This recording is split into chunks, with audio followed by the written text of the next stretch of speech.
Mga kapatid, ako po si John Biton TV. Handa na ba kayo sa bagong vlog ko? Ito na. Mga kapatid, nandito ako ngayon sa Sucat, Parañaque, dito sa Better Living, Doña Soledad, kung saan ay mayroon isang kainan dito na ang nagpamay-ari si Mang Boy. Mayroon siyang balbakwa, mayroon siyang pork dinakdakan, pork humba. Ito siya.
Good evening po sa inyong lahat. Nandito po tayo ngayon sa Mang Boy's Authentic Balbakwa po.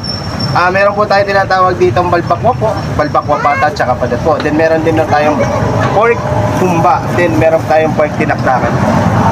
Ang balbakwa po natin, meron po tayong balat is 70 pesos lang po. Tapos meron din po tayong pata is 110 pesos lang po.